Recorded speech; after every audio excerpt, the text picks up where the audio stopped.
For those of you who don't know who Transparency International Ireland are, we are a non-profit, non-partisan, non-governmental organisation. We are to corruption what Amnesty International are to the abuse of human rights. We've been here since 2004. We're running a number of programmes, including a helpline for whistleblowers and witnesses called Speak Up. We're also undertaking research on risks of corruption and strengths and weaknesses in institutions and laws designed to tackle corruption, and we have free copies of our most recent study, a National Integrity Systems study, which was published 2 weeks ago. I'm delighted to welcome you all. I'm delighted to have an esteemed panel of speakers, experts, international and domestic, on corruption, who are launching 3 books, well, 1 book each, on corruption.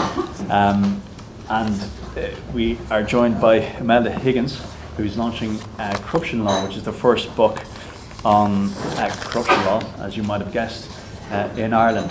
And it analyses the statute book on prevention of conflicts of interest, on freedom of information, on bribery and money laundering. It's a book of great depth and width on corruption law, and I'm delighted that Imelda is here to tell us more about it.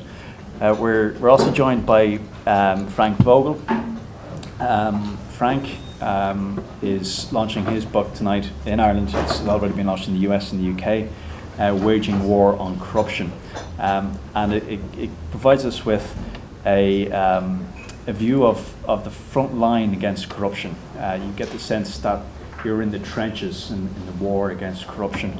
Frank has been with TI now for, well, since the beginning. I'll introduce him in a moment and give you a bit more background to the work he's been doing for the last 2 decades.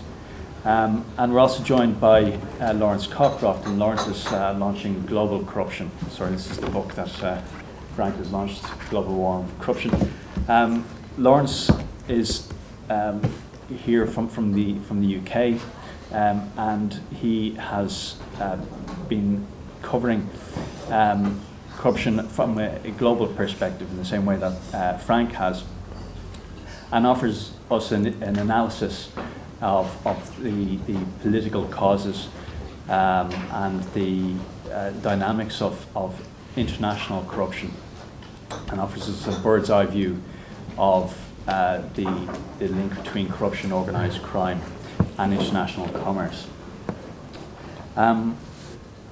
It's particularly timely now that we're launching these books, given the fact that people are beginning to realise that corruption is not a victimless crime. And we can see now that there's a much greater demand for accountability, much greater demand for people, for our political leaders to account for their behaviour.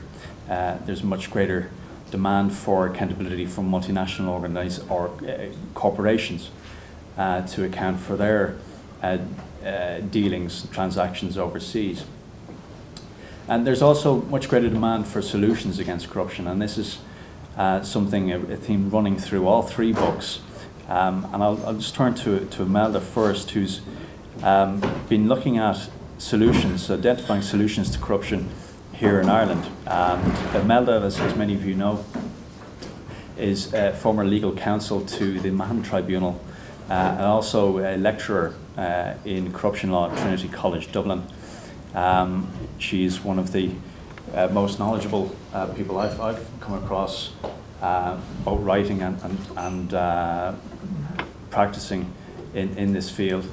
And I'm delighted to welcome you, Imelda. Imelda, if you could just give us some background to the book, tell us why you wrote the book and what the key points come out from your work.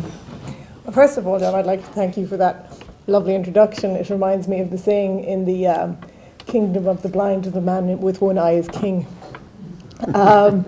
Corruption law isn't an area of law that has attracted much attention. I mean, we're all very familiar with what corruption is. It's an abuse of power, it's a moral decay, it's evil, it's cancer. Corruption law, however, raises a few more eyebrows. And I remember when I started teaching corruption law at Trinity College, two of the other staff members stopped me and said, "What on earth is that?" And to those who are familiar with corruption law, they'd frequently define it in terms of the criminal law of bribery, and then the more recent editions of money laundering and asset recovery. And this, I think, stems from a traditional view of corruption, which is that it's a problem of individual morality, that if somebody is corrupt, it is because they have succumbed to temptation, succumbed to evil. But as I'm sure both Frank and Laurence will expand upon, the attitudes towards corruption have changed remarkably over the last 20 years or so, when there was a veritable corruption eruption in around the mid-90s.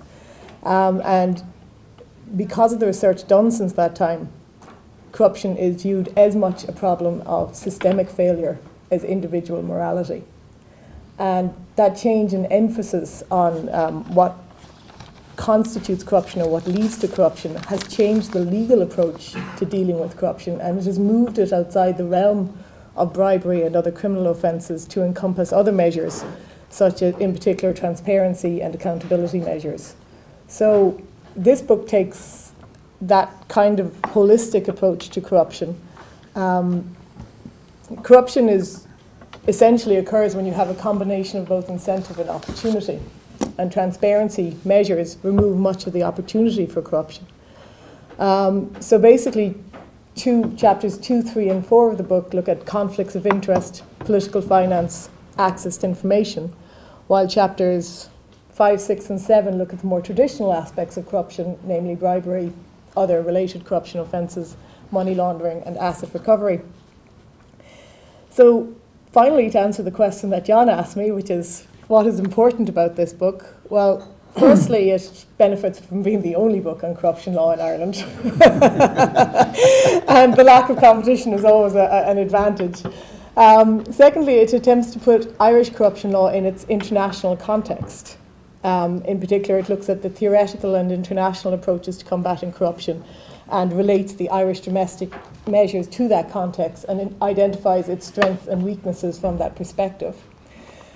And then thirdly, the corruption has been much neglected, both the collective subject of corruption law and the individual topics. So, for example, although we have had conflicts of interest legislation since 1995, political finance legislation since the early 90s, bribery laws since 1889. There's been very little written about any of these individual subjects. So this is basically the first book that attempts a legal analysis of the Ethics Acts, the Political Finance Acts, the bribery legislation, and it is also one of the few that deals with topics like asset recovery and barriers to prosecution and enforcement in relation to corruption offences. So they're the strengths of the books. It stands alone.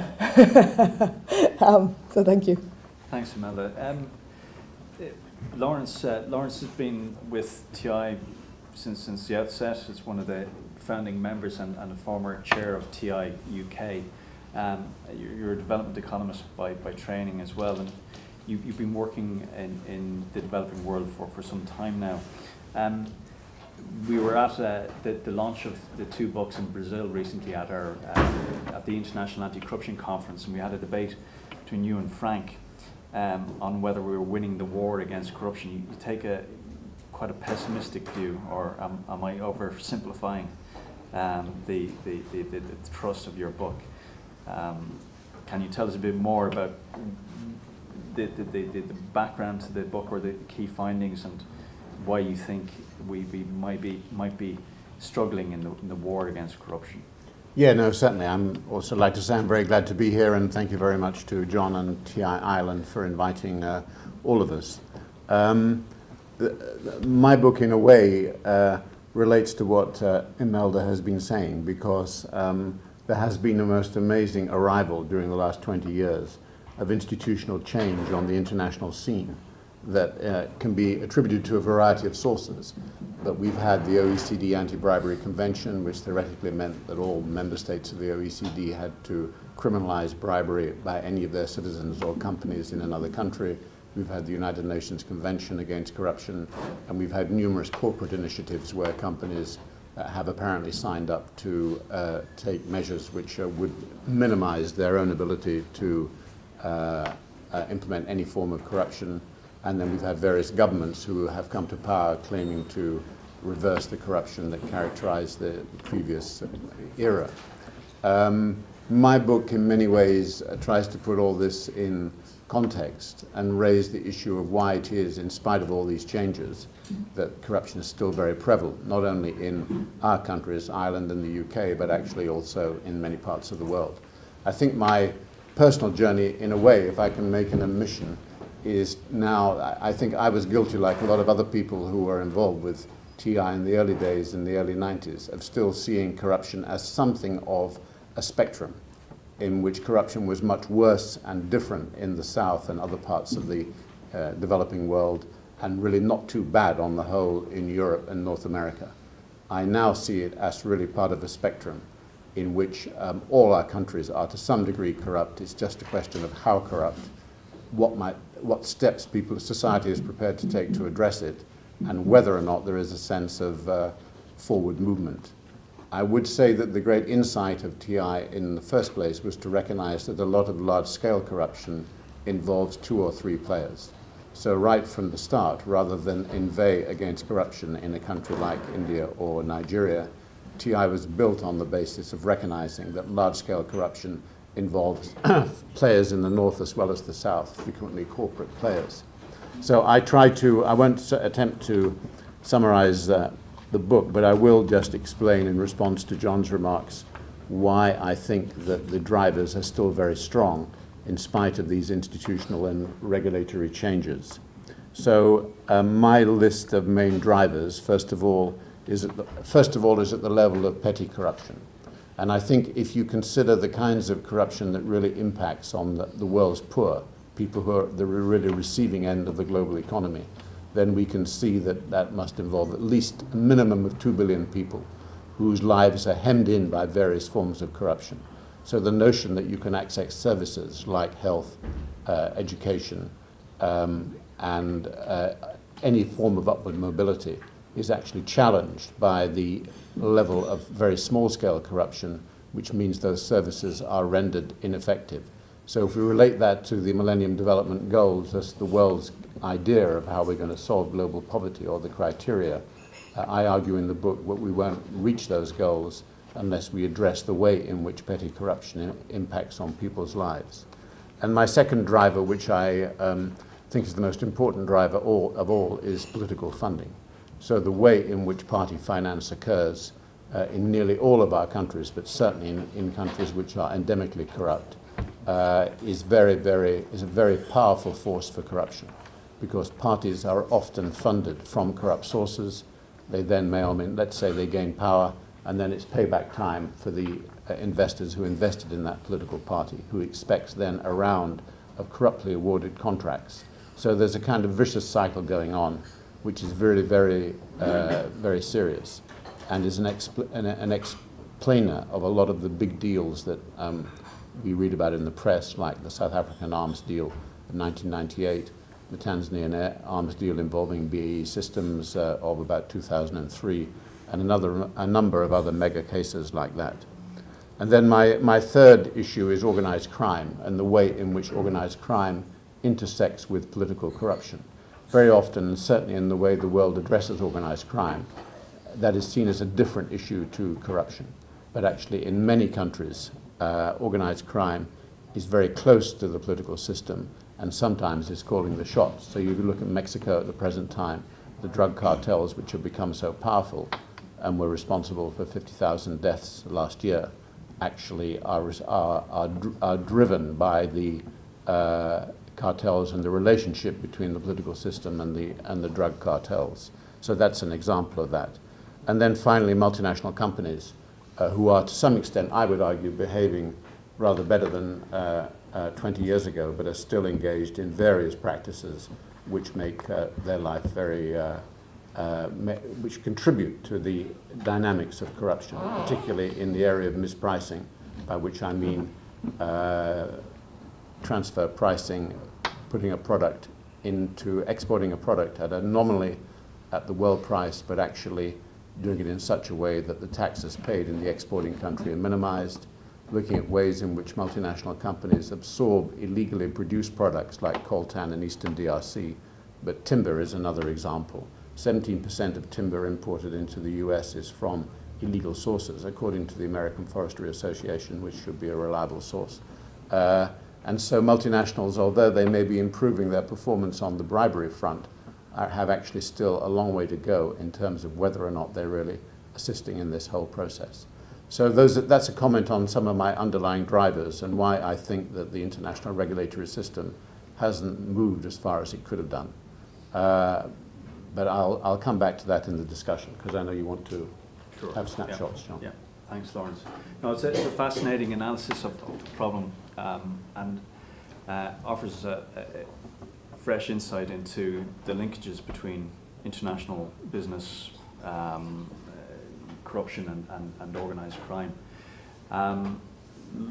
Frank, you look at this from a slightly different perspective. You're addressing this from the perspective of the corruption fighters, and you've been fighting corruption for 20 years. You're one of the co-founders of TI, former Director of Communications at the World Bank.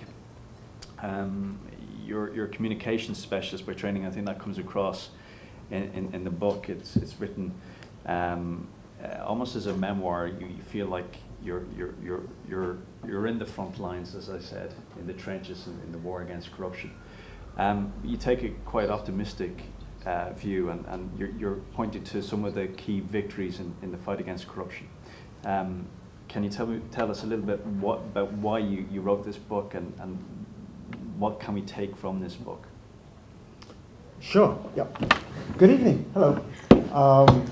It's terrific to be here, John, and thank you for inviting me. I got off the plane from Washington. I live in Washington this morning. This is my first time in Dublin, which is strange, really, because I grew up, of course, as you can perhaps tell from the accent, in London, but somehow had to go through Washington after many years to get here. I went to Washington as a journalist with the Times of London, a paper which I left when Rupert Murdoch bought it a long time ago. And the first story I got involved with in Washington was Watergate.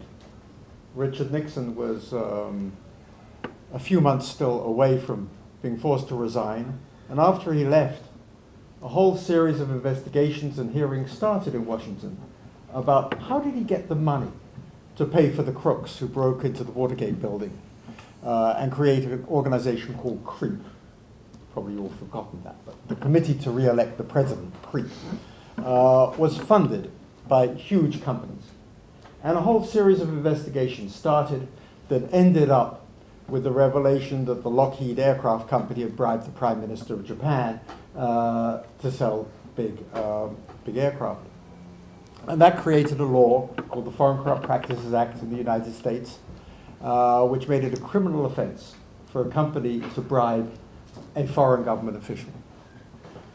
And then sort of nothing happened. And years later, after I'd been in the World Bank, a group of us, including Laurence, a very small group of us, we could fill maybe, maximum 2 tables here, sat around in the early 1990s. Berlin Wall had come down, Cold War was over, apartheid had ended, the whole brave new world was opening up, and we said, nobody's doing anything about corruption, let's do something about it. To which The Economist magazine then had a cartoon of Don Quixote and Sancho Panza tilting at windmills. And for years, whenever we would say, we're trying to fight corruption, do something about corruption, people would say, oh, how nice. What a nice idea. Well, we're 20 years on, and what's happened? We started this little group. We're now in 100 countries. We just had a conference in Brasilia with our annual meeting, and it was on the edge of another conference, which is what we call the International Anti-Corruption Conference, not just the Transparency International Group, but others. 1,500 people came there. In 20 years, we've gone from dreaming And you could, back then, you know, you could have counted on one hand or two hands, maybe the number of academics really looking into this. Today we have 5,000 researchers on the Transparency International Research Network. We've got 100 national organizations. When we started, the World Bank refused to even discuss corruption. So did the United Nations, so did the OECD. All of those organizations today say it's a priority, and there are lots of new conventions, lots of new laws. There are hundreds of civil society groups around the world now dedicated to issues related to fighting corruption. And if you remember well, almost exactly 2 years ago, just a couple of months short, people in Egypt and Tunisia, despite the fact that they would face brutal security forces, went into the street to complain and to campaign and to protest about the loss of personal dignity, the loss of self-respect, that constant extortion by the officials, constant corruption was leading to. And they protested their illegitimate governments. And around the world today, people are better informed thanks to the internet, thanks to investigative journalism, thanks to social media, about this corruption phenomena than ever before. People used to think that this was a crime that only happened in the South, as Laurence said, or maybe in Central and Eastern Europe. And then came the banking and financial crisis. And people suddenly realized here in Ireland and in the UK and in parts of Western Europe, not to mention Greece, but Greece has a long tradition of other forms of corruption too, that everybody's a victim here. That when you see the cozy conspiracies between people who are greedy, arrogant, and seize opportunities for themselves and abuse the entrusted power that they have, then there are victims. And the victims are everywhere. And I wrote this book to try to change the conversation. I want people to be as angry as I am about corruption. I want people to join the hundreds, thousands of people already in TI and join and support TI Ireland. I want people to recognize they can really do something about this problem. And we can talk more about what is being done about it. But that was the real basis for this. And I want to make just two final little points. Last week, it was disclosed, it was revealed to the world, the new standing committee of the Communist Party in China. This is a major event, happens once every 10 years. And they named for the very first time one of those 7 people to run China with a specific anti-corruption mandate. It's never happened before in China, because the Chinese themselves are getting worried about public pressure against the issue. And today, President Obama was in Burma. And Burma ranks on the TI list of most corrupt countries as absolutely the bottom, along with Somalia and Afghanistan and Iraq. And we can talk about those too. And why did President Obama go there?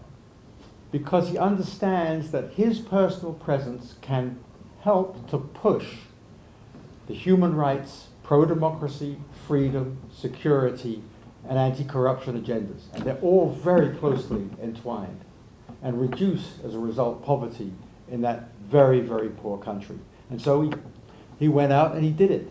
First US president to do it. We're going to see more of that. So I'm fundamentally, when I look at the Arab Spring, I look at where we've come from 20 years ago, when I look at the tremendous things that people are doing in many countries, and this book is dedicated to people who are risking their lives to fight corruption in very tough countries, I believe that we are on the cusp of doing something very important, really demonstrating that you can speak truth to power and make a difference. And that's why I wrote the book. Thank you. Thank you, Frank. I'm just curious to know what you see as one key success over the past 20 years for the anti-corruption movement, whether it be a new approach at a global level, or is there one example you can point to that says this is how it should or can be done? Can you point to one critical success? Well, I mean, first of all, there are 3 successes. We've got 3 books here, right? I mean, success, we've won. Many successes. But, you know, Getting rid of President Mubarak, amazing. Absolutely amazing. One of the most corrupt people in the leaders of the Middle East for years. Exposing corruption. And we can think of, all of you know, of different scandals that have been exposed by the media. Tremendously important. But I want to put this in a different context, because my colleagues here will have maybe other views. I don't see this as a one-off. You can get rid of a corrupt government. You can get a new government that looks legitimate, and then a couple of years down the road you find out it's even more corrupt than the one before. The army's still there. So, you know, so backsliding is part of this. So it's a progressive thing. It's building. Don't sit back and say, oh yes, we got rid of this leader, or we've caught this corrupt guy, or something like that, and then that's the end of the game. It's great to hail the successes, but it's more important to look at the trends, the underlying trends. And it's that momentum, it's that mass public engagement in so many countries that I see as so, so important. The freedom of information law in India, just to give you one concrete example, has allowed tens of thousands of people to get information that can improve their lot. I'll give you one simple example, because I'm also involved with another group that funds small non-governmental organizations.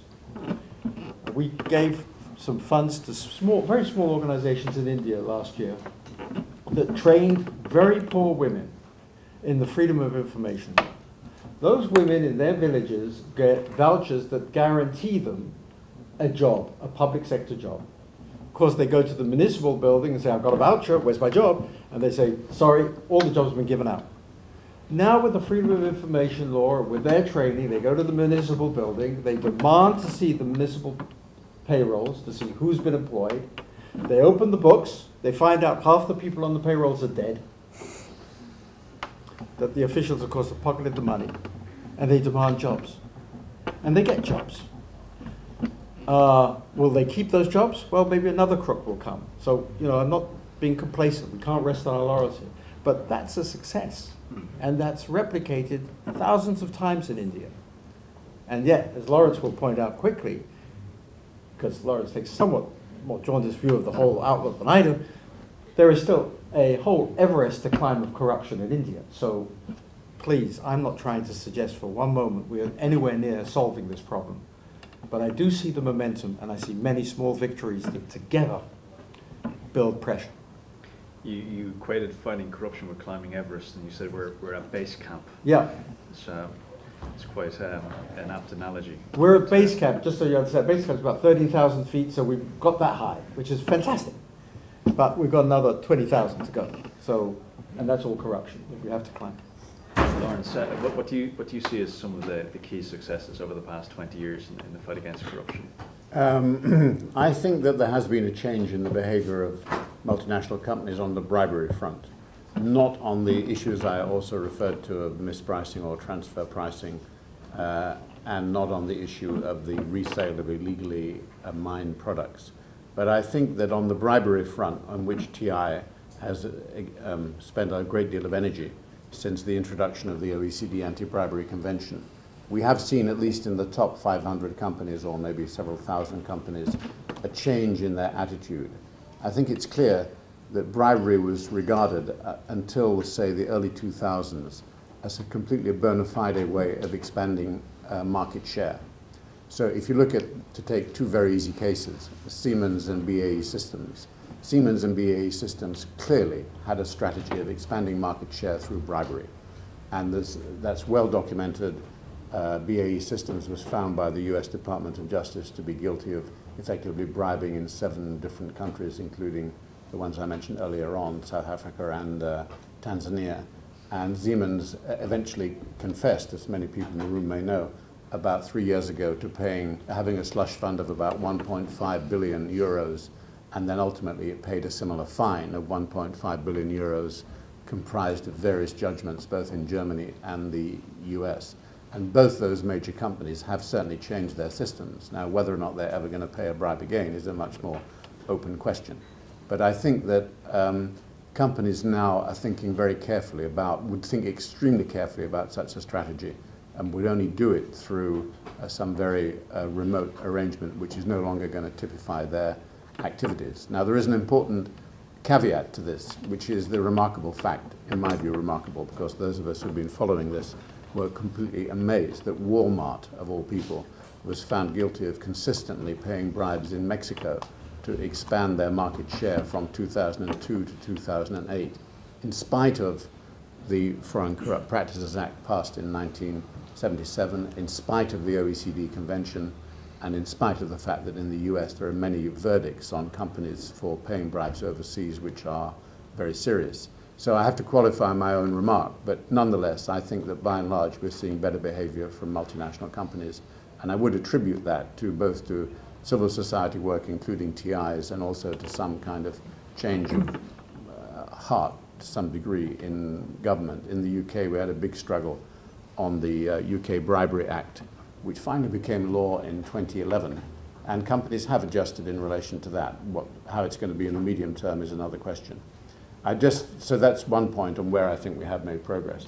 But I'd just like to build on, if I may, on Frank's remarks about the way in which leaders coming to power may then actually not fulfill the agenda that many of the people like ourselves, observing them or indeed engaging with them in conversation, had hoped would be the case.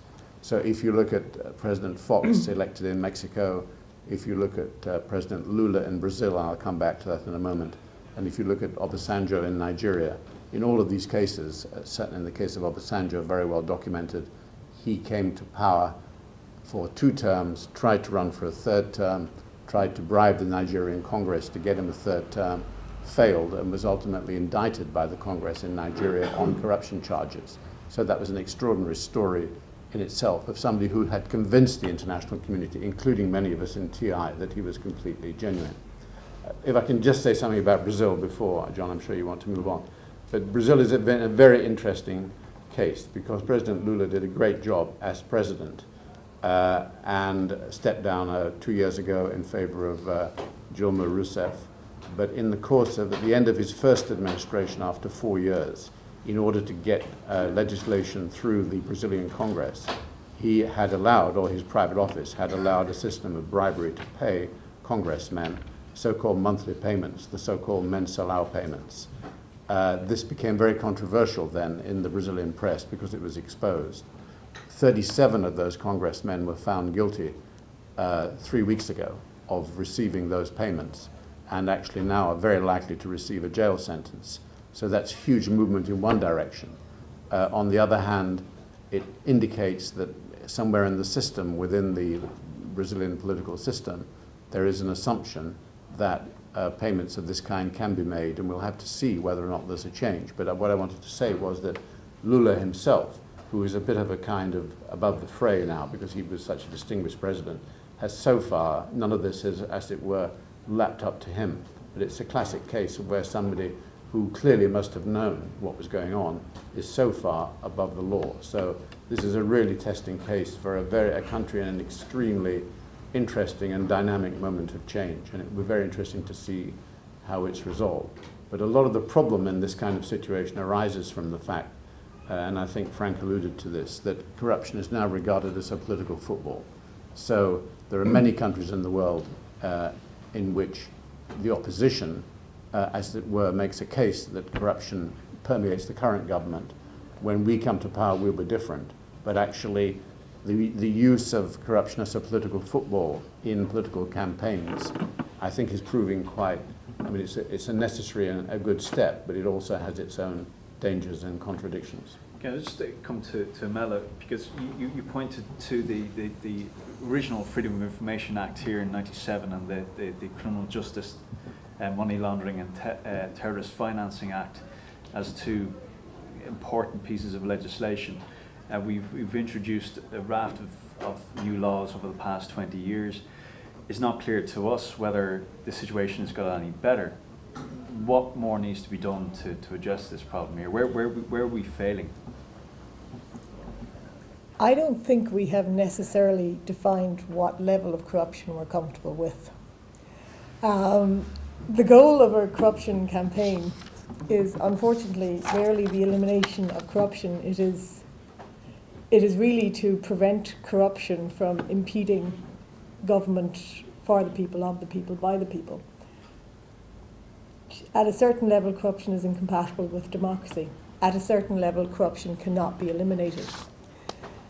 I think Frank Anartio has written about the basically optimal levels of corruption, where you can regulate corruption out of existence, but by doing so you create so much red tape that you actually can't govern either.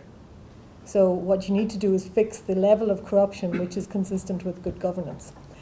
And also, corruption is extremely difficult to stamp out, and measures directed against corruption are extremely uncomfortable, and none more so than transparency. Transparency is horrendous.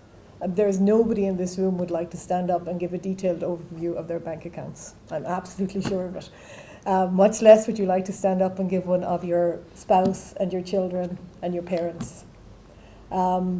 We don't like people asking questions about our private affairs or monetary affairs or even our professional affairs.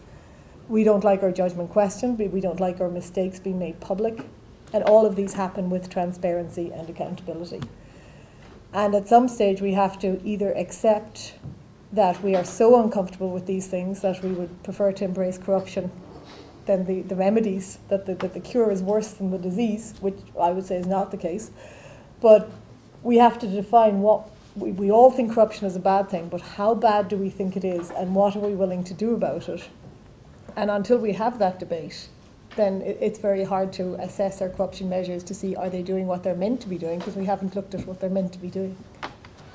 I just want to just change this slightly.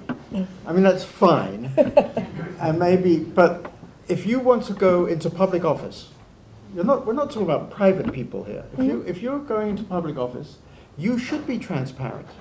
You should be willing to declare your assets. You should be accountable. You should be seen to be clean. There's a great, do any of you know the American prosecutor Patrick Fitzgerald? Does that name mean anything to any of you? Well, he's the most fantastically courageous prosecutor in the United States. He's the guy who brought a man called Blagojevich, governor of Illinois, to justice for trying to sell Barack Obama's Senate seat, amongst other things. And he went after the White House over things related to basically corruption in Iran indirectly, and brought Scooter Libby, who was Vice President Cheney's chief of staff, to prison over contempt of court. Patrick Fitzgerald would tell you, I think, very definitely, anybody in public office needs to be absolutely clean. And we can't accept just a little bit of corruption from those folks, because once you agree to a little bit, where do you stop? So I do believe, actually, that at least in terms of the public sector, we really ought to be very, very clear about what we expect. And that's why when a British member of Parliament, phonies up his expenses to make even a couple of £100 or whatever, however small the amount was, we should nail that person. And the great news and the bad news. The great news is that you do have people like Patrick Fitzgerald, incredibly courageous prosecutors. And I think you're seeing more courageous, determined prosecutors today in more countries than ever before. And part of the reason these multinational companies are behaving more, perhaps, is because the prosecutors are getting better at getting them and exchanging more information and knowing how to get at those hard drives, so those emails that reveal so much. But at the same time, in other countries, you just don't get adequate enforcement. And you might want to talk about Ireland there. I'm not sure if Ireland is appropriate here. Because the name of the game now, more and more countries, is we know the solutions. In many cases, we got the laws. We just don't have adequate enforcement. And I think it starts by having very clear standards for what we expect of our public officials. I think that's absolutely fair to have, but I mean, if you take Not conflicts that I'm disagreeing. No. If you take conflicts of interest, for example, it's very easy to say a public official should declare any private interests that they have which may conflict with them, or which may be affected by their public decision making. And then you think, okay, their private interests, and what of their children's private interests, and their friends' private interests, and their employers' private interests? if secondary employment is allowed, and their parents and their grandparents, and where exactly do we stop? Because the point at which you stop is the point at which the interest will be transferred. Well, yes, but, you know, I'm not going to monopolize this, but, you know, when the Prime Minister of China today, when he's a civil servant, right? He's on a government payroll. In fact, I think the party in China has very specific amounts. His wife runs the jewelry business of China. She's one of the richest women in China. I wonder how she got that job. How did she get her hands on all that? So yes, I think you have to set down the rules. Mm-hmm. You have to not only look at direct assets, you have to have certain rules for relations. You have to have rules about revolving doors. Mm-hmm. I mean, the amount of people who come out of the US Congress or the US Department of Defense and gone and worked for the defense industry and made fortunes is horrendous. So you've got to have all these rules. But I think we can live with that. We just have to enforce them. And you also have to figure out exactly what your rules are meant to be doing. Yeah, I agree. Yeah, absolutely. Yeah. Just before I turn to the audience, yesterday, I believe, RTE published a story to the effect that the number of prosecutions or convictions for white-collar crime were at a low ebb, that the number of prosecutions had decreased over the last 10 years. There'd been more calls for more resources for the Gardaí here. And we've seen other law enforcement agencies beef their own organisations up. That we've seen in the UK and the US, law enforcement agencies given the powers and resources they need. Is it a matter of more resources, or do we need to equip our law enforcement agencies with additional powers? Well, the first thing I would say is probably be careful of statistics. Currently, I think the white-collar crime investigations being carried out are very resource-intensive, and they're taking quite a significant amount of time. And I'm not entirely sure the fact that there has been a drop-off in prosecutions means that there has been a corresponding decrease in investigation. Simply, those investigations might be taking longer to get to the prosecution stage. And I believe there have been quite a significant number of files referred to the DPP, but a decision hasn't been made whether to prosecute that or not. So on the issue of enforcement, it looks to me like there's a problem at the enforcement level in Ireland. I mean, we've had the Prevention of Corruption Act 1906 is effectively the same act as the English have had since 1906, coincidentally. But the English have been bringing bribery prosecutions fairly consistently under that act.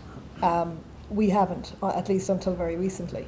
Now, I think at some stage it's because prosecutors believe that it's easier to take cases under other pieces of legislation which effectively encompass the same behaviour, but it's not clear that these are corruption cases. Whereas if you take it under the bribery statute, then it's very clear that corruption is a priority for criminal enforcement. So that's the disadvantage of using maybe easier defences. But we certainly don't seem to have used the criminal laws that we have very effectively. And even in the context of the financial crisis, I mean, we have very clear reporting obligations on accountants. It is very clear that it is an offence not to report certain types of problems with accountants, and yet there were very few of those reports made during the financial crisis, when it must have been obvious to accountants that there was a significant problem.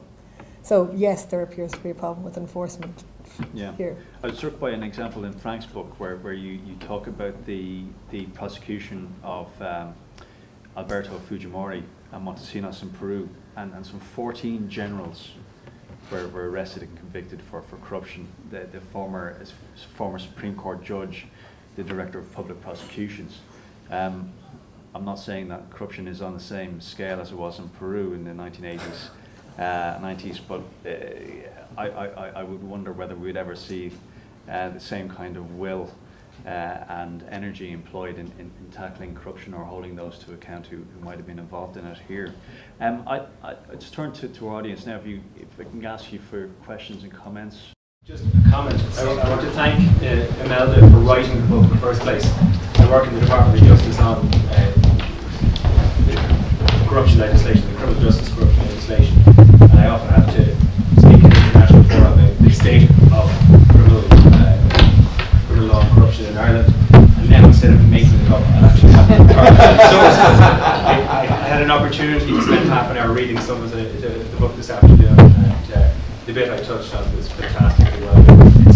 And the whole thing is placed in a wonderful context that doesn't just look at Irish corruption law, but internationally. So I didn't get a chance, lads, to look at your 2 books yet, but I can certainly recommend Imelda's. I can recommend all 3. Commission involved. John, Yeah, no, just one question is in relation to, I think John touched upon it there in his remarks, is the comparison between what you might describe as kind of the legal architecture, i.e. what is an offence, what isn't an offence, and then the resources and the will that's employed in order to prosecute those particular crimes.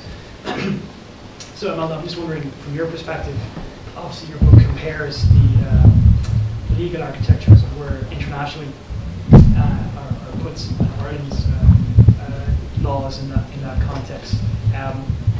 Do you have a view upon, or through researching the book, did you come to a view upon the sort of stuff that isn't necessarily written down in statute books, i.e. the political will and also the resources that are there to combat corruption?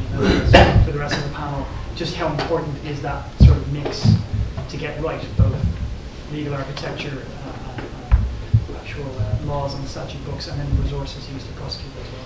God, I'll take another question as well. James, you have one. Yeah, well, yes, I was just going to endorse what Imelda had said. After over 30 years dealing with these sort of issues in Ireland, we do have the solutions and we do have the laws, but we have virtually zero enforcement in this country alone. White-collar crime across the board in this country is massive, and we have almost zero enforcement. We have a situation where political parties don't even keep audited accounts. If you don't start at the top and work down, but where are we ever going to make progress? I'll take one more question before we turn back to the panel. My name's Angela Long, I'm a journalist. Found very interesting everything that the speakers have said, and perhaps because I've got a journalistic background, my thoughts are more salacious, possibly. But what I'm really interested in is what especially 2 of the speakers said about transparency, and really how effective is total transparency? Are we going to find saints? Now, as politicians, I'm not defending people, but I'm thinking of 2 cases. One is a while ago, and it was when Zoe Baird, I think, was nominated as Attorney General in the US. Yes. And the nomination fell because she hadn't paid social security payments for her nanny or something like that. Right. And I think it was Clinton. Yeah, absolutely.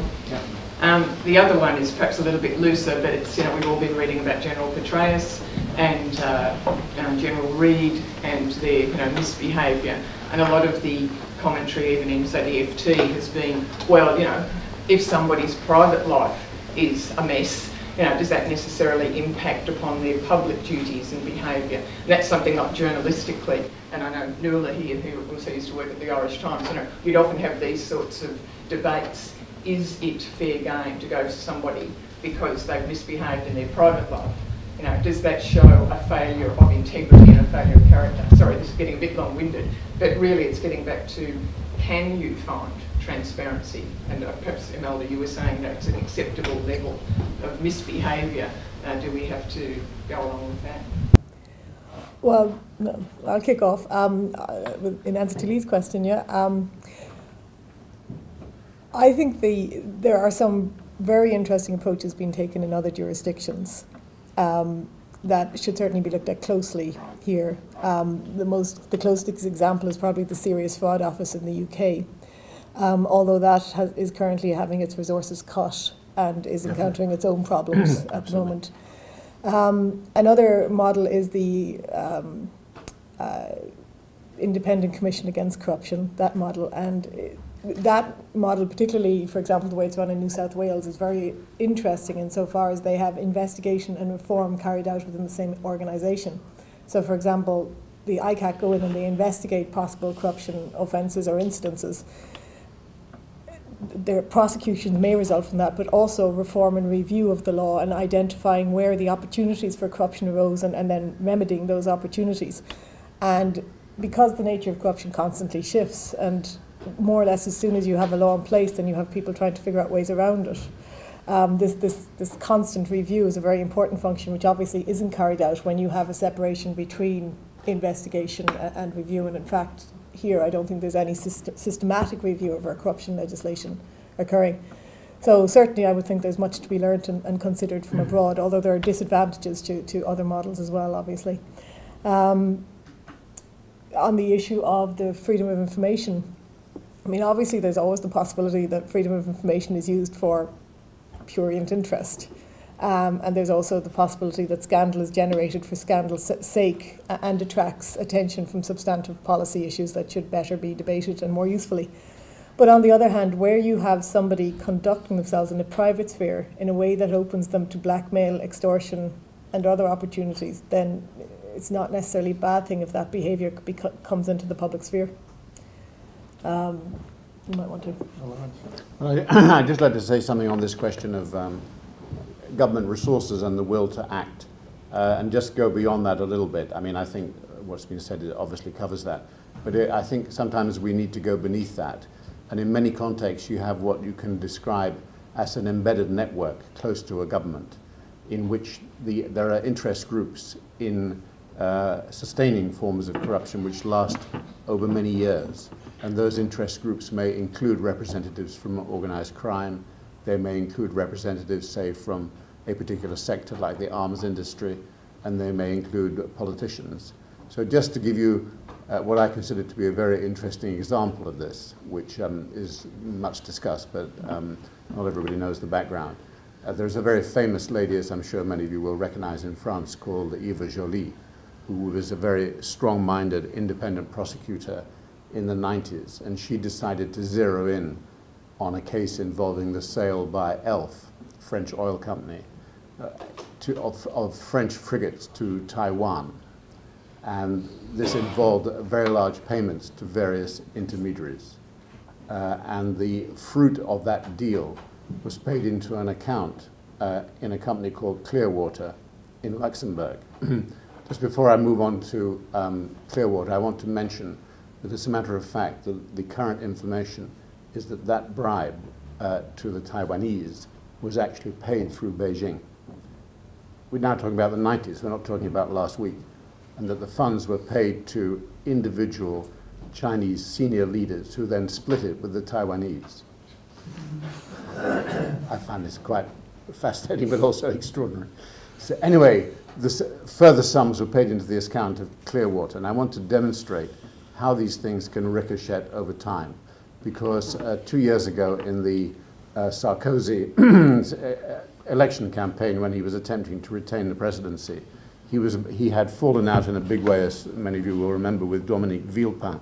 And Villepin was actually using funds from the Clearwater account in Luxembourg to fund his anti-Sarkozy campaign. So 10 years after that payment, these funds were still being used to fund the political party system in France. It's really extraordinary. And so that's a combination of ELF, which is not itself an arms company, the French military who are involved with the frigates, the governments of Beijing, the government of Taiwan, and both Villepin and Sarkozy, who were involved in this in one way or another. So this is a ramification in which you can see that nobody was actually very keen on action. So this is an example where the incredible courage of Vogl in actually getting a case against Roland Dumas, the former French foreign minister, who was a key player in this, and was actually found guilty, but then his sentence, surprise, surprise, was reversed, although his charming mistress went to jail for 2 years. But anyway, I'm using this as a very dramatic story with all kinds of players, international ramifications, to just show how difficult it can be and how this system, it can be used in different contexts to fund party political finance. Frank? Well, very quickly on transparency and political will, whole series of different examples. Years and years ago, I remember in Argentina, people couldn't get telephones unless they bribed the telephone office, and then the wires were hanging all from these apartment buildings, and people would hook them up for several $1,000s and so on.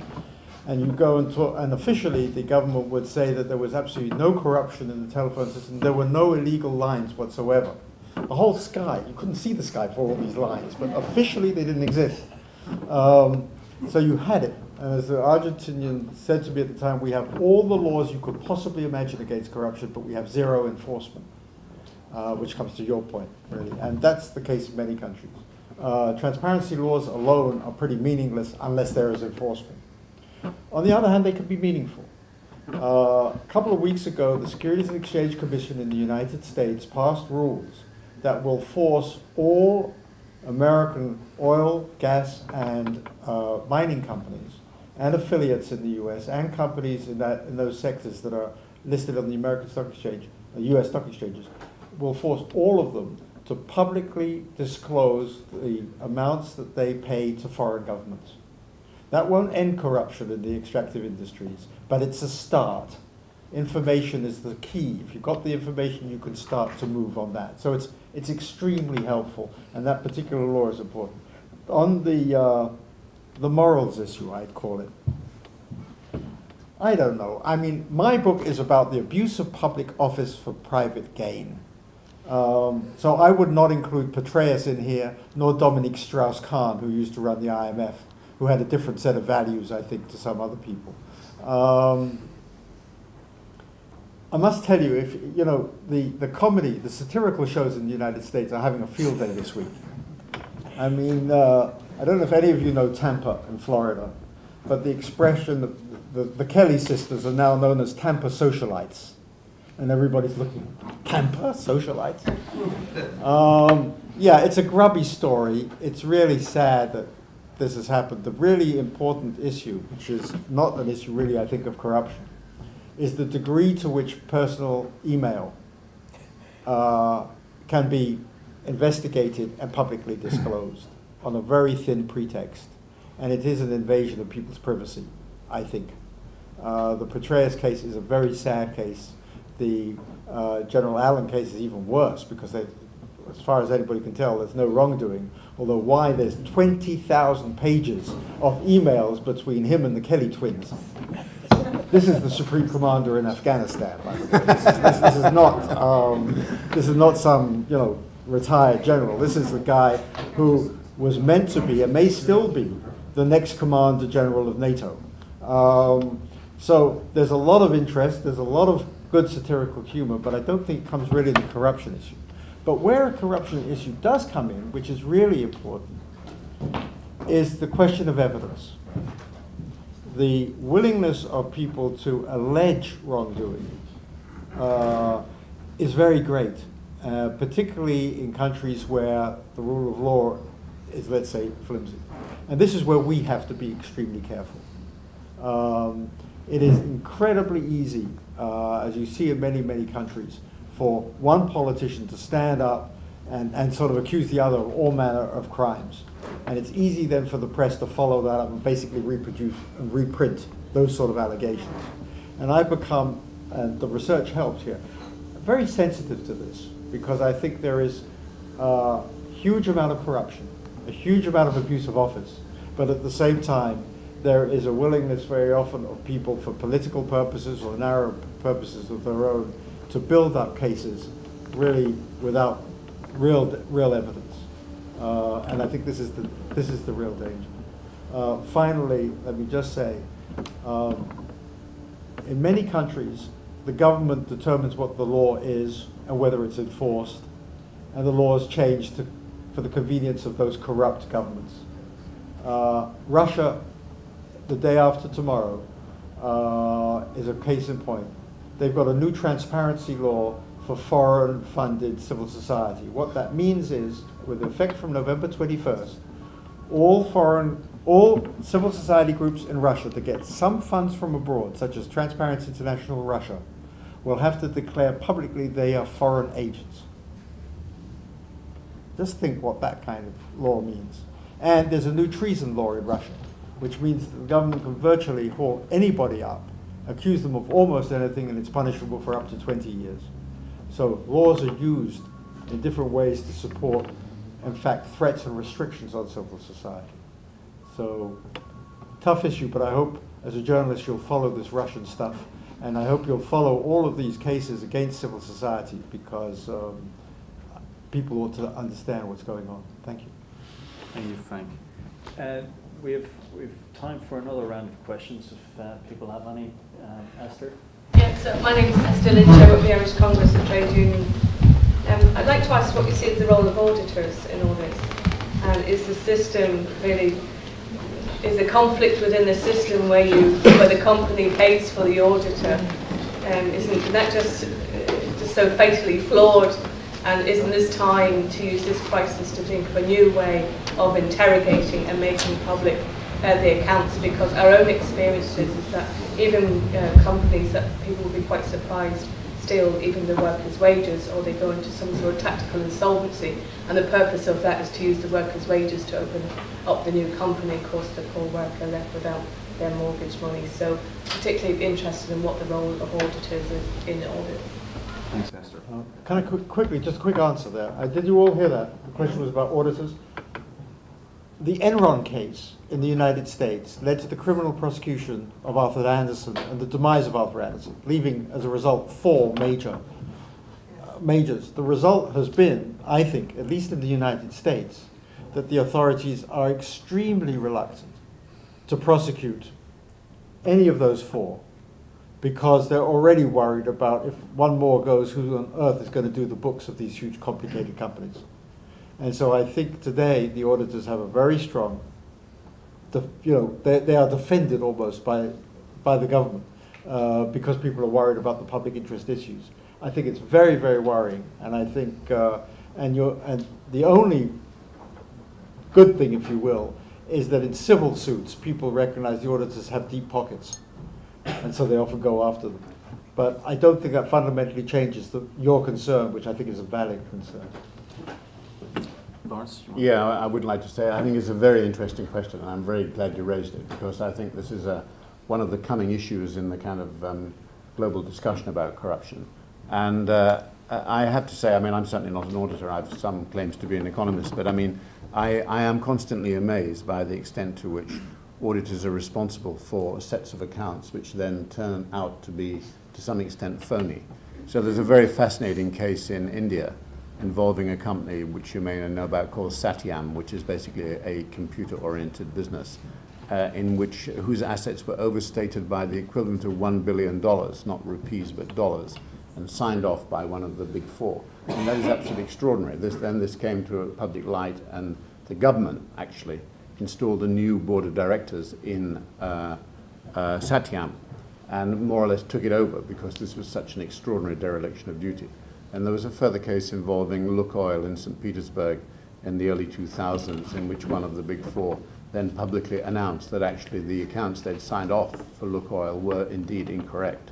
So these cases come forward rather recurrently, and I don't want to go on about Walmart, but it is a very interesting case and quite extraordinary that US auditors for one of the largest companies in the world would not spot the fact that bribes had been paid on a very large scale in Mexico. And I didn't actually mention in my earlier remarks, it was now announced in the papers yesterday that actually the company is now deciding whether or not it also paid bribes in 5 other countries. The company is deciding. Including China. China. What about the auditors? You know, where were they in all of this? Couldn't the company ask the auditors, or couldn't the auditors ask the company, have you paid any bribes?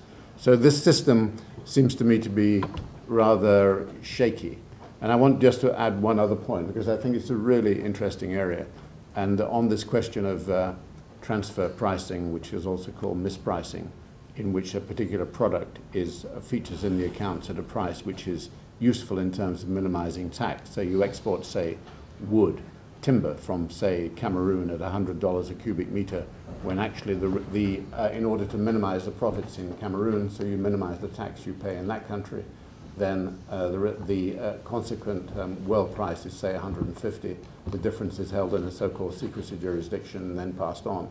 But the issue of arm's length pricing and what is the price, what is the real world price of that product, it should become mandatory that is examined and validated very carefully by auditors who have a responsibility to show that the sale is being made at the world price, not at a price which is useful in the context of tax arrangements. So I think that International Accounting Standards Board and all auditors, I mean the big 4, it's easy to focus on them, but all auditors now have a real responsibility to raise their game. Thanks, Laurence. Did you have anything to say on that? Well, I mean, obviously, the obvious example that comes to mind here is the case of conflicts of interest in auditors, where basically because there are so few auditors capable of carrying out complex audits, you may have a situation where, as you had in this jurisdiction, where a certain auditor company redacted, or apparently redacted, a report on the housing crisis in response to a complaint from a bank that was one of their major customers, which arguably prevented the problems with the housing crisis coming to light months earlier than they should have. Anybody's interested, there's a Vanity Fair article dealing with the subject. What ways do you think we can try to increase the pace of reforms in corruption, fighting corruption in the developing countries? Laurence, I'll hand that one over to you. Well, I'll just address the part of that that deals with multinationals, if I may. I mean, I think now this is one area where I think a lot of progress has been made. And for those, I don't want to go into too much detail, but there is an initiative, which I'm sure you're aware of, called the Extractive Industries Transparency Initiative, which has some roots both in TI and another NGO called Global Witness, which requires companies to state how much they're paying in revenues to the state, and requires governments to state how much they're receiving from the companies. And that is a very, very major breakthrough. And there are 27 countries which are currently engaged in various stages of making these, ensuring that the companies in their countries make these statements. But of course it requires governments to collaborate as well. And there are 7 countries altogether who are now fully signed up to this process, including, surprisingly enough, Nigeria. So I think now we can see that there is quite a breakthrough in terms of transparency. And I'm quite sure that the issue of how multinationals behave in the context of developing countries is very much a question of whether or not they're prepared to be transparent. But the other side of the coin is whether the governments welcome this. So when this system was first proposed, it was first proposed in relation to Angola, and actually BP said that they would be prepared to make these payments transparent. But then the government of Angola, under Dos Santos, who's still president, said, no, you certainly won't. We're not having you doing that. That's extremely dangerous. So there is a lot of contention about this. But as Frank mentioned a few minutes ago, the whole situation is now moving on because of the legislation under the Dodd-Frank Act, which requires companies to make these statements, even reporting not only by country but project by project. And there is now an EU directive, as various people in the room may know, which is going to require the same. So we have moved on a tremendous amount on this particular front. And I think that the circumstances in which multinationals can get away with extremely dark deals, which the members of the public in whatever the host country is are completely unaware, are rapidly fading. So that's an area where I do share some of Frank's optimism. I should just add something, which it takes this, broadens this a little bit. I actually mentioned it in my book. Years ago, I was on the board of an organization, and the chairman was a man called Ray Gilmartin, who was the chairman of Merck Pharmaceutical in the United States. And I mentioned Bangladesh. And before I even finished saying Bangladesh, he banged the table and said, we don't do business in that country. We cannot do business there that is in line with our ethical standards at our company. A remarkable statement. And I pressed him afterwards on it, and we had a long discussion about it. There comes a point where companies have to say no. What's part of the thing that has been so sickening about so much of the banking crisis is the fact that until very recently, very few of the leaders of the biggest banks have been willing to go out publicly and actually say, our culture is wrong, this is what we need to do. They don't need, they shouldn't start with waiting for the laws. They shouldn't start with waiting for the prosecutions. They shouldn't start with waiting for others to act, whether it's the banks or whether it's other companies. And I think if companies themselves don't have any sense of a moral compass, then we're really deeply in trouble. And I think we see that in many respects, and in many developing countries, multinational corporations using existing laws probably the Irish law allows this too, make so-called facilitating payments. Not allowed in Ireland? No. Oh, okay, so no Irish company makes facilitating Oh, they payments. probably do, but it's legal. It's legal. And you know, and it's very interesting. You know, if you ask people in developing countries, is it right that a foreign company bribes your customs officials, just a small bribe, or your passport people, or your immigration people, or your environmental people? Is it all right if it's just a sort of small bribe? They say, of course not, it's bribery. It's wrong. And yet, the US law, the laws under many countries that ban foreign bribery, actually allow those payments. There's big clarification now in the US about that, about what's allowed and what isn't allowed. But it really goes to the heart of this problem, that too many companies are compliance-driven.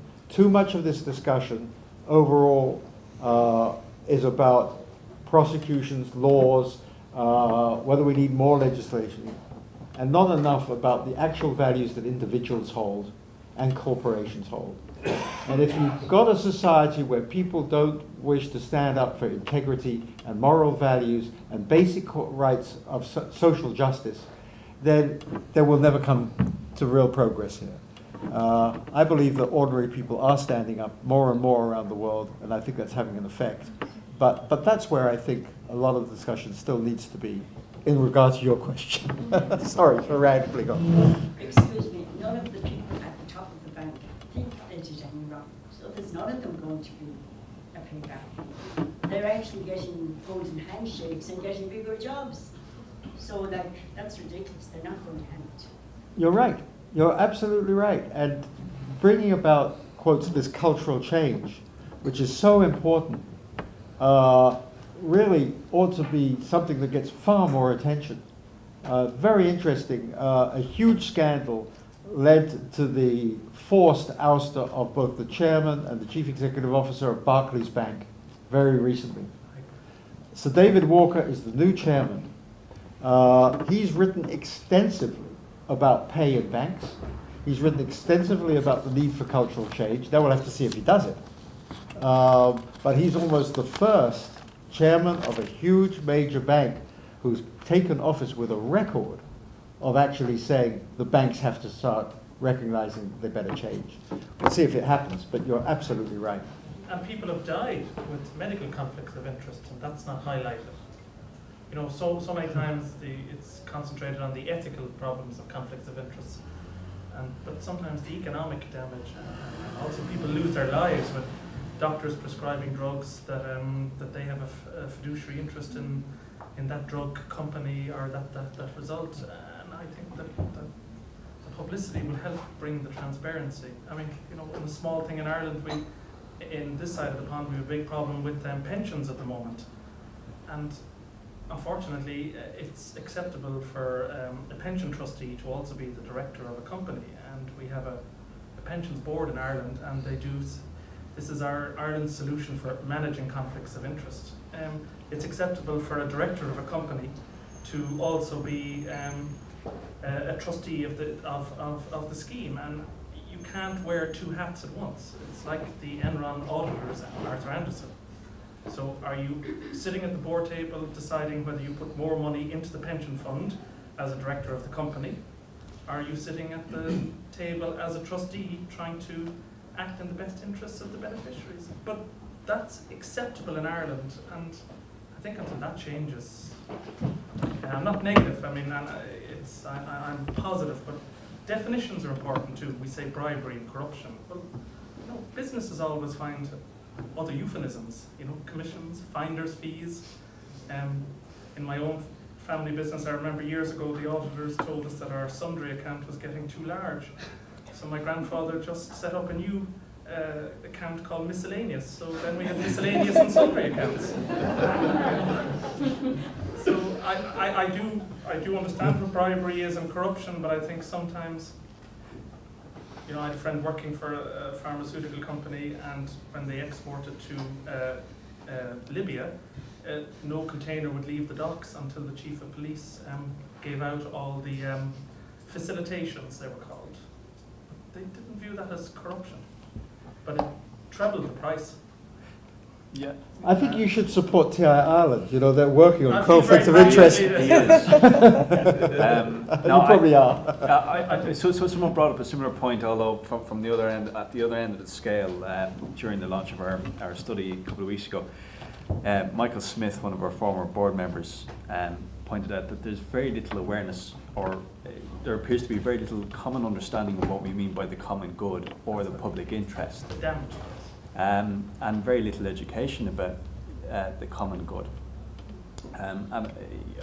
Imelda, you've been talking about the need for education. The Mahon Tribunal makes this point as well, that there is an urgent need to invest in awareness raising and educating professionals, public office holders, and the public on what we mean by the common good, by the public interest.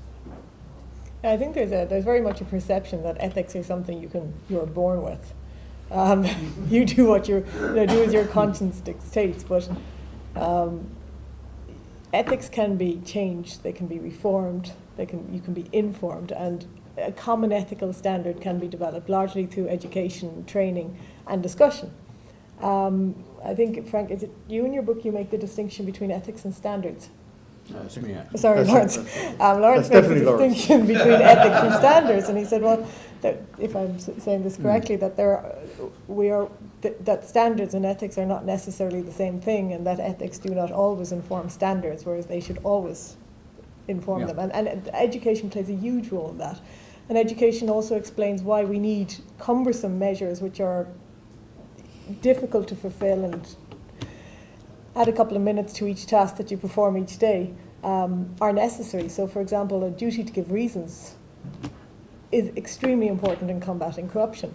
But it's much more difficult to make a decision and give reasons for the decision than just make the decision. And in order to convince people of the necessity to give reasons, then it would be a good idea to explain that giving reasons is corruption proofs the decision, because it means that when somebody comes to review the decision, they can ensure that it's made on valid grounds. And education plays a vital role in ensuring that the public supports anti-corruption measures, and that public officials support anti-corruption measures, and that ethics and standards become one. I think it's more likely that someone is going to comply with a law that they understand. We had one more question, and then I'm going to wrap it up. I'm aware of time, but Joseph, I think you had your hand up there. Thanks, Joseph Delby, colleague of Imelda's. But I'm interested in the level of corruption in public procurement, or perception of corruption, and I suppose related to that, how you interrogate corruption in that area, and what is the test for corruption in that area, given it's a heavily regulated market. But whilst money may not change hands for a particular contract, nevertheless a system may be corrupted through preferential treatment, giving somebody a heads up as to what the standards are a longer period of time to win a contract, which is a form of corruption because the benefit may be obtained indirectly. And so my question there is what is the level of corruption in regulated procurement? Imelda, perhaps you've touched it on your book, in contracts being handed out around the country, and if this is very low standard or level of corruption, or perceived corruption, then what are the tests to interrogate that sort of activity?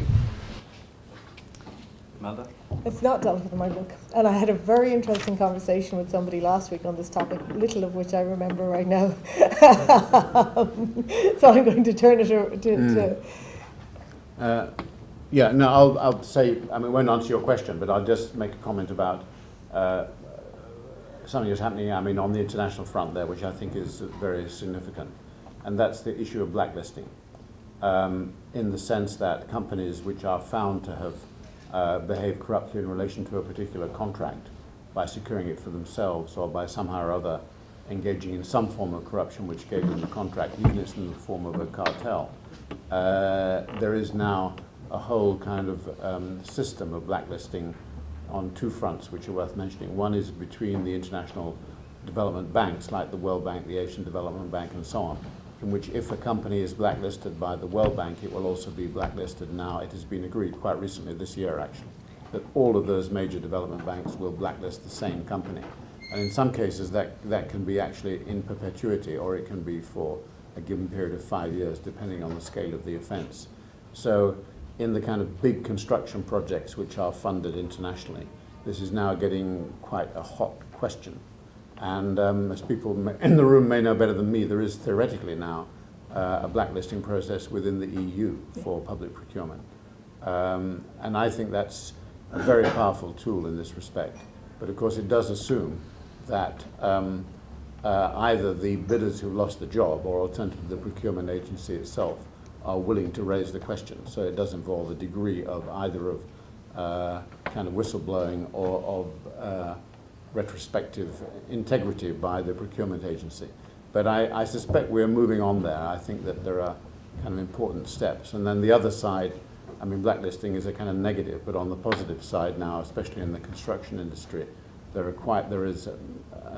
a couple of specific initiatives which are all about the bidders defining the ways in which they will be compliant with international bribery legislation.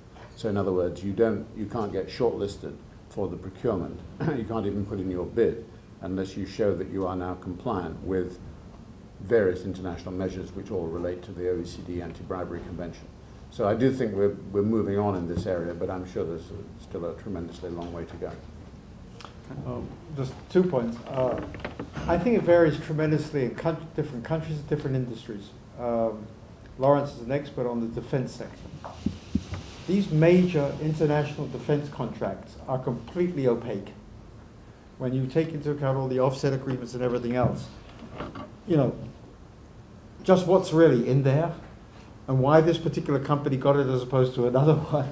And governments are absolutely in the middle of it. And it's an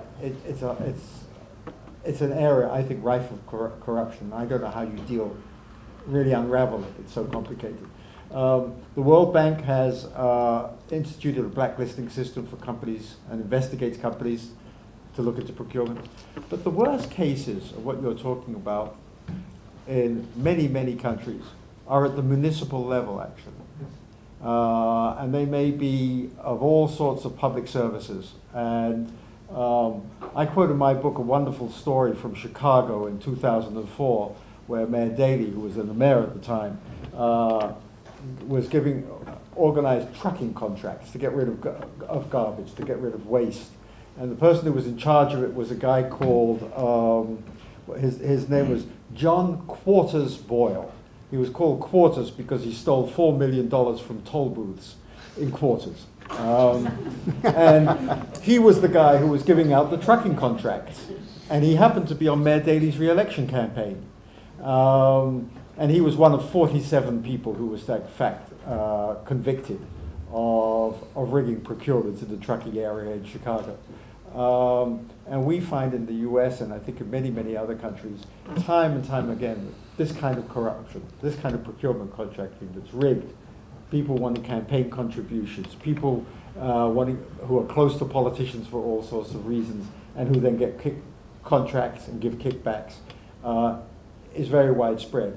And the only good news here, perhaps, is thanks to new technologies. There are incredible new technologies out there, and we've seen some examples, I think, from Georgia and from some parts of Central and Eastern Europe. And 200 of our colleagues in Transparency International had a so-called hackathon a couple of weeks ago to develop apps and new IT stuff so that you could look, all of you here could get an app on your iPhone or your iPad or something on your computer, which would have a map, say, of Dublin. And you could find out all the public works on the streets, all street repairs. And you could get, through freedom of information, you could get the names of all the contractors. And then you could monitor it just by looking at your app. And you could say, hey, why hasn't the pothole on this street, why has that hasn't been repaired for 6 months? Who got the contract? And amazingly, that kind of power, when people start asking simple questions like that, it starts to get efficiency. So it's a hope. But you raised a tremendous question, and it is the source of enormous corruption at the municipal level in many, many countries, and certainly including the United States. Can I just, sorry, go on. Just wanted to, I actually understood your questions getting at sort of the subtler forms of corruption rather than the kind of the sort of. Oh, sorry, I was being totally unsubtle. Well, he was. I understood your question was the sort of, you know, where somebody gives a little bit more information than they should, where they give a little bit of extra information about the terms and conditions that will be prioritised rather than the paper public procurement process. Oh. And just in relation to that, here the Criminal Justice Corruption Bill contains a new offence of basically giving out confidential information, which I think would be useful to combat that type of corruption. Obviously, we do have blacklisting in the EU of public procurement contracts above a certain amount. There are some idiosyncrasies about that. In particular, in Ireland, we blacklist companies convicted of a crime of corruption under the Criminal Justice Act, the 2001 Act, rather than necessarily under the 1906 Act, and that comes from the fact that we have 8 separate bribery offences. So it's a little bit complicated, but I think the new corruption bill should sort some of those particular problems out which aren't dealt with by the public procurement process itself. I'm just going to ask one last question, and one sentence or two. We have a room full of well-informed, engaged citizens here. What can they do to fight corruption? We're asked to get people involved in the fight against corruption. What can people, ordinary citizens, professionals do to fight corruption? Laurence. Well, I think that it's very important that I'm going to give a plug initially for Transparency International, but you'll see why in a moment. I think it's very important that people recognize that there are agencies that believe corruption can be fought. TI is certainly one of them. There are other civil society groups around the world. And as long as people shrug their shoulders and say corruption is something that can't be fought, or it's too difficult, or there isn't any organization dealing with it, then we're not going to make much progress. So simply being a member, not necessarily I would say of TI itself, but I'm sure that John would welcome that, and the board. So I think, first of all, membership of an organization which is committed to fighting corruption is very important. And then secondly, simply going through the routine, and not everybody can be involved in fighting corruption on a frequent basis, but I think going through a routine with members of parliament and councillors and other representatives and challenging them on this question, just as citizens in any normal contact with representatives, is very important. And then finally, at election time, I think it's very important to write to the papers and to individual candidates, challenging them to say what they're going to do about corruption in whatever form one is particularly concerned with. So those would be 3 thoughts on that, but I recognize that it's going to be a long process. Imelda? I mean, accountability, democratic accountability, as you say, I mean, we've seen here that people who have clearly been found to be corrupt by authoritative sources are back in office. That is not a priority for the electorate. Well, as long as it's not a priority for the electorate, it certainly will not be a priority for politicians. I also think there's a tendency here to tar all public officials with the same brush, to say that they're all corrupt, they're all useless. That's very dangerous, because it lowers the moral standards applicable to them all. By saying they're all like that, that suggests the ones that are truly involved in corruption aren't that bad. Whereas by making an exception of them and by recognising the fact that most politicians and most public officials are actually doing their jobs with considerable degree of integrity, puts those corrupt officials in their proper place and exposes them to the public condemnation that they deserve. And then finally, support for public education and civic organisation movements. What can you all do? Well, there's 6 things. First of all, you can buy 3 books. So that's 3. That's 3 of us. As you leave here tonight, just think about friends of Laurence, friends of mine, friends of John's. Jose Ugaz in Peru, who reviewed my book very nicely and endorsed it, When I asked him to do it, he wrote back, I will, I promise you, Frank, I will get back to you, but they've just found a bomb under my car. Mary Jane and Cube in Zimbabwe faces the risk every single day of being hauled up by the police and interrogated and jailed, and yet she perseveres. Our very dear friend Elena Paniflova in Moscow, her computer's hacked, she's followed, friends of hers are beaten up, and yet she perseveres. And then all those people went into the Arab street. James Baldwin, the American civil rights worker and the writer, said, the people who once walked in darkness are no longer willing to do so. So as you leave tonight, think about how you, in different ways, can contribute, whatever the way is, and tell your friends and tell your children to strengthen the sense of integrity and to strengthen the sense of, if I may say so, support and cooperation with all those people around the world who are fed up with corruption and are trying to speak against it. And if enough of us do that, I think we can make a difference. It may take a long time, it's a long journey, but I think the very fact, John, that you and your colleagues have hosted this wonderful evening and had this discussion is already a tremendous positive contribution, so I thank you. Thank you, Frank. And I think we all thank you very, very much.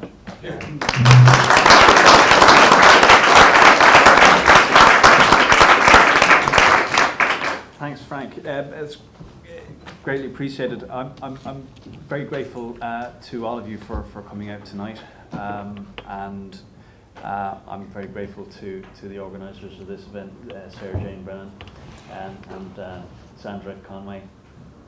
I'm very grateful indeed for you, to you, Frank, Imelda, and Laurence for taking the time to be with us.